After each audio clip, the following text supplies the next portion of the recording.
فأنا ناصح لإخواني بالصدع بالحق تبيض وجوههم. السكوت في مسألة الحزبية يضرها، فاصدع بما تؤمر وأعرض عن المشركين. سلامي على دماج ورجالها والشيخ يحيى ودار العلم يا سعد بانيها. الحمد لله رب العالمين والعاقبة للمتقين ولا عدوان إلا على الظالمين. أشهد أن لا إله إلا الله وحده لا شريك له وأشهد أن محمدا عبده ورسوله صلى الله عليه وعلى آله وأصحابه ومن تبعهم بإحسان إلى يوم الدين. أما بعد. Ikhwanil kiram rahimani wa rahimakumullah. Pertemuan yang lalu kita membaca athar yang diriwayatkan oleh Imam Muslim sampai kepada Yunus bin Ubaid yang menegaskan bahwasanya Amr bin Ubaid dulu adalah seorang yang berdusta di dalam hadis Nabi sallallahu alaihi wasallam. Nah, dan ini hampir menjadi kelasiman setiap orang yang menyimpang. Nah, karena mereka untuk berusaha mempertahankan kedudukannya di mata manusia padahal di atas penyimpangan, tentunya harus berdusta. Nah, berdusta atas nama Nabi sallallahu alaihi wasallam, dan ini sebesar-besar kedustaan. Selain kedustaan atas nama Allah Subhanahu wa taala tentunya. Nah, sekarang masih berhubungan dengan Amr bin Ubaid juga. Kita baca athar setelahnya. Qala al-Imam Muslim rahimahullahu taala haddatsani Amr bin Ali Abu Hafsin qala sami'tu Mu'adz bin Mu'adz yaqul qultu li Auf ibn Abi Jamilah. Baik. Dan Auf bin Abi Jamilah ya ikhwan digelari dengan Auf al-A'rabi. Kenapa? Li fasahatihi, karena dia sangat fasih. Jadi kefasihan pun ya ikhwan pada orang Arab bertingkat-tingkat. Nah, kefasihan dan ini fasahah merupakan anugerah dari Allah Subhanahu wa taala. Nilai lebih dari sekedar mampu mengucapkan dengan baik dan benar. Tingkatan fasahah. Makanya walaupun para imam mereka orang-orang Arab, tentunya dalam mengucapkan kalimat-kalimat Arabiah ya betul, tapi tingkatan-tingkatan kefasihan berbeda. Ini yang bisa kita petik. Kenapa kok sampai ada yang digelari seperti ini? Auf bin Abi Jamilah digelari dengan apa? Auf al-A'rabi. Bukan karena sifatnya seperti apa? Arab yang dikenal apa dari si adab kurang. Baik. Tapi apa? Dikarenakan kefasihan. Karena memang ikhwan mereka dikenal fasih karena masih murni bahasanya. Sehingga dulu Imam Syafi'i rahimahullah taala ketika ingin mempelajari lugah Arabiyah, yang murni ya kawan, beliau apa? Berkelana. Untuk mengambil dari Arab secara langsung.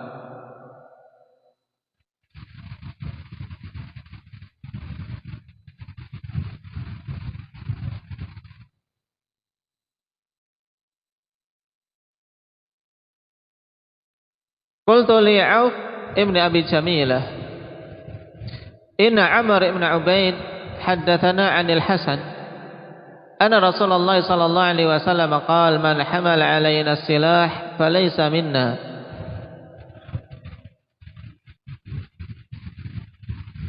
Qala kadzab wallahi Amr walakinnahu arada an yahuzaha ila qawlihi al-khabith.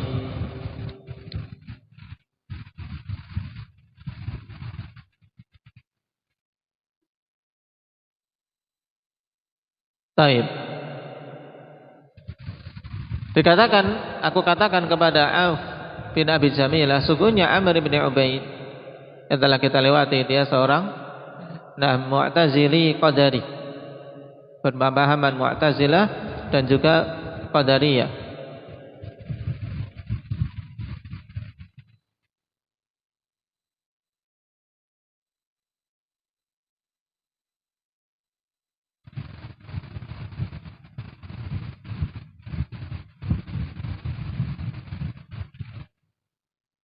Yang diantara perkataan dia yang sangat buruk, ikhwan, yaitu ketika disampaikan kepadanya hadis Abdullah bin Mas'ud radhiyallahu anhu tentang masalah takdir. Tentang masalah takdir. Hadis apa kira-kira ini? Hadis yang masyhur tentang masalah takdir dari Abdullah bin Mas'ud radhiyallahu anhu. Apa itu yang dimaksud indak Abdul Aziz? Baik, hadis keempat dalam Arba'in An-Nawawiyah berhubungan dengan masalah takdir. Wa innar rajula la ya'malu bi'amali ahli jannah hatta ma yakunu bainahu wa bainaha illa dira' fa yasbiqu 'alaihi al-kitab fa ya'malu bi'amali ahli an-nar fa yadkhulaha. Al-hadits. Dia mengatakan, akhwani fillah, bahwasanya lau sami'tu an Rasulillah sallallahu alaihi wasallam la radattu. Seandainya aku dengar ini hadis langsung dari Nabi sallallahu alaihi wasallam, maka sungguh aku akan bantah beliau.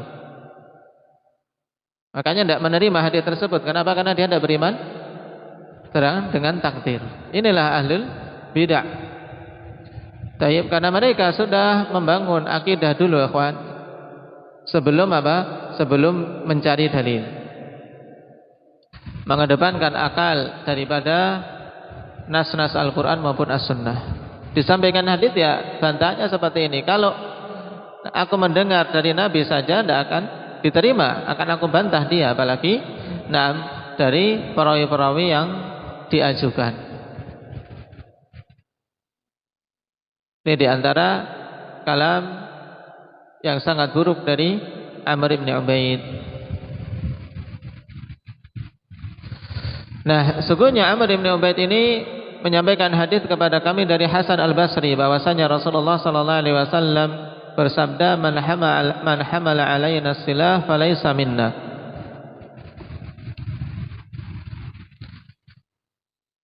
Bahwasanya Rasul sallallahu alaihi wasallam bersabda, siapa saja yang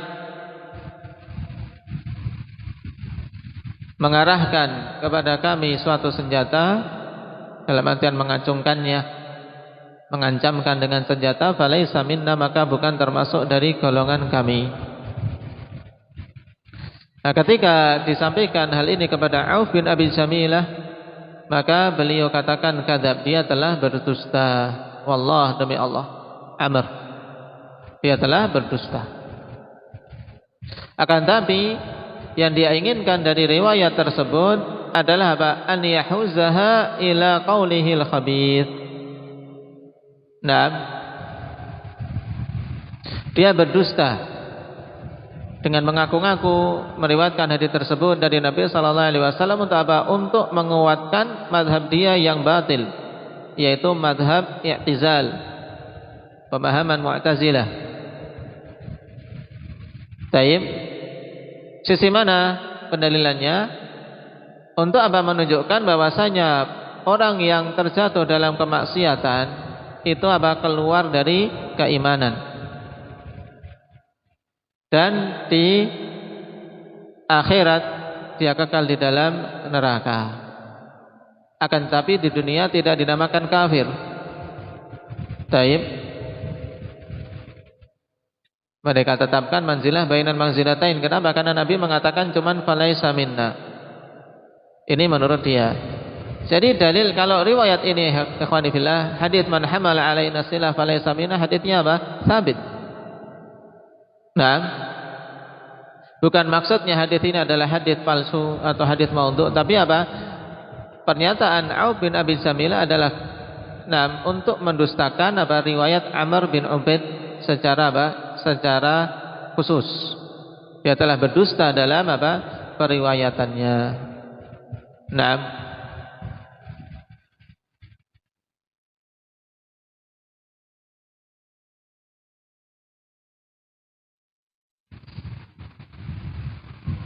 Dan demikian ahlul batil ikhwan, mereka menggunakan hadis yang sahih tapi apa?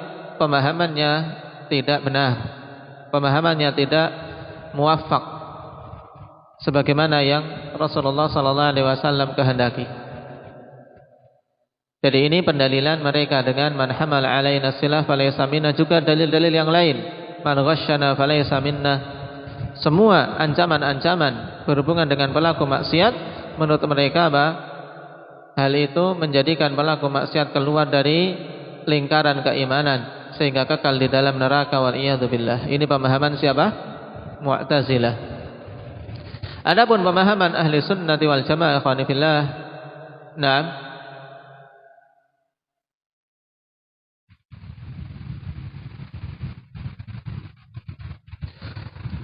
pemahaman ahli sunnah bahwasanya makna hadis yang seperti ini, man hamala alaina silah falaysa minna, sebagaimana ditegaskan oleh Imam Nawawi rahimahullahu taala, ai annahu laisa mimman ihtada bihadyina, bukan termasuk orang-orang yang mengikuti petunjuk kami. Tidak melazimkan bahwasanya orang yang dikatakan seperti ini langsung apa? Bukan termasuk dari golongan kaum muslimin.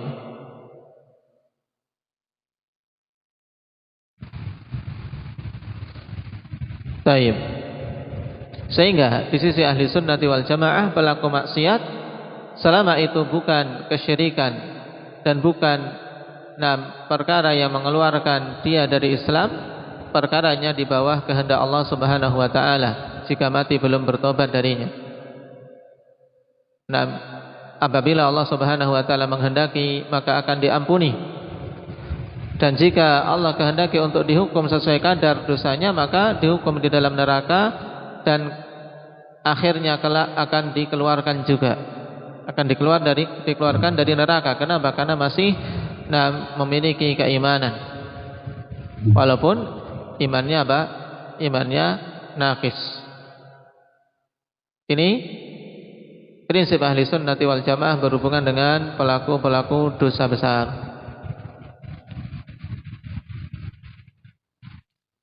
Adapun dibawakannya hadis ini atau athar ini ikhwan oleh Imam Muslim rahimahullahu taala untuk menunjukkan bagaimana jarh Auf bin Abi Jamilah terhadap Amr.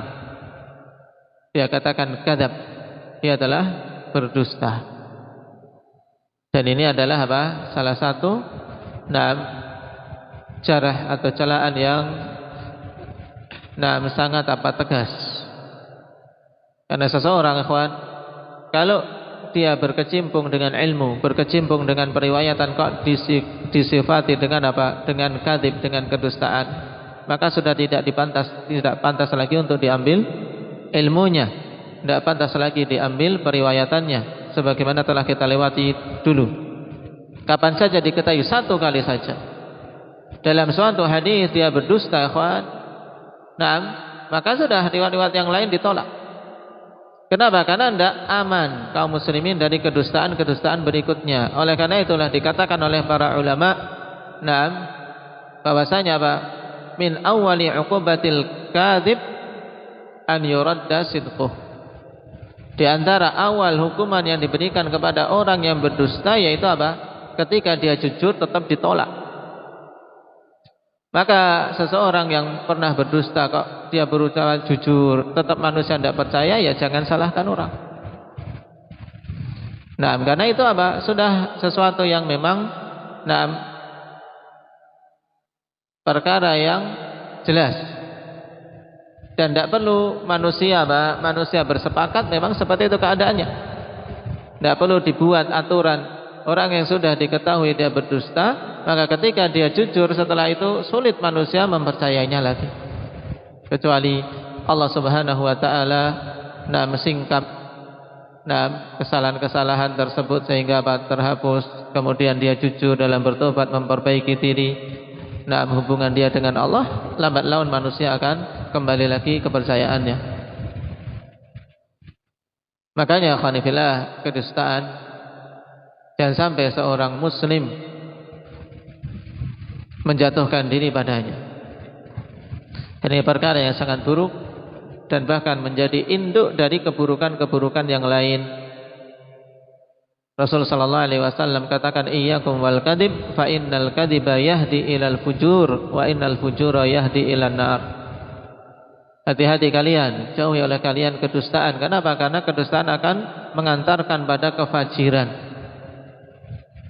Nah, seorang yang berdusta sekali tidak bertobat biasanya akan menjerumuskan pada dusta berikutnya. Yang berikutnya ini tidak bertobat akan menjerumuskan pada dusta berikutnya. Sehingga yahdi ilal fujur, mengantarkan pada kefajiran-kefajiran. Nah, kemudian wa innal fujura yahdi ilan nar, dan kefajiran ini akan mengantarkan pada neraka Allah Subhanahu wa taala wal iyad billah. Maka hati-hati ya khwanifillah dari kedustaan, dan juga kepada para orang tua, aba dan ummahat, untuk betul-betul memperhatikan sisi ini. Untuk memperhatikan sisi ini, jangan sampai mengetahui gelagat anak berdusta, misalnya kemudian dipercaya atau dibiarkan saja. Berupaya untuk betul-betul mengobatinya. Semenjak dini. Sebelum apa? Sebelum kedustaan itu menjadi apa? Menjadi suatu kebiasaan, sehingga sulit nantinya untuk diobati. Sulit nantinya untuk diobati. Makanya butuh orang tua apa? Tidak hanya mendengarkan dari anak saja. Terkadang butuh mengecek laporan-laporan anak ini betul atau tidak. Dicek dari temannya. Dengan baik. Untuk apa? Menguji apakah laporan si anak itu betul atau tidak. Apalagi yang berhubungan dengan apa? Dengan persengketaan mereka dengan sesama teman. Kenapa? Karena diantara sebab anak juga mudah berdusta, ikhwan, ketika orang tua memberikan kepercayaan 100% pada si anak, pada semua laporan-laporannya. Ini juga mengundang anak untuk terjatuh dalam kedustaan. Syaitan punya banyak jalan, ya kan, untuk menjatuhkan seseorang dalam hal-hal yang menyimpang. Dimunculkan orang tuaku selalu percaya laporanku. Akhirnya dia membuat-buat sesuatu laporan, ditambah, dikurangi, sehingga tidak sesuai dengan kejadian yang sebenarnya. Ini penting untuk disadari. Kenapa? Karena kita semuanya harapannya adalah apa? Tercapainya kebaikan bagi anak-anak kita, anak-anak ahli sunnati wal jamaah. Sebagaimana pula jangan terus-menerus dicurigai dia berdusta. Kenapa? Karena syaitan juga punya cara lain untuk menjatuhkan. Ketika seorang anak tidak dipercaya, akhirnya sudah berdusta sekalian, sudah nekat sekalian. Jadi butuh betul-betul minta taufik pada Allah Subhanahu wa taala dalam mensikapi ini. Sebagaimana senantiasa dicontohkan oleh para pendahulu kita. Termasuk di antara contoh yang paling jelas, ikhwan, bagaimana Nabi Ibrahim alaihi salatu wasalam terus-menerus senantiasa meminta kepada Allah Subhanahu wa taala kebaikan anak keturunannya. Baik. Barakallahu fikum, nasallallahu at-taufiq was-sadad, walhamdulillahirabbil alamin.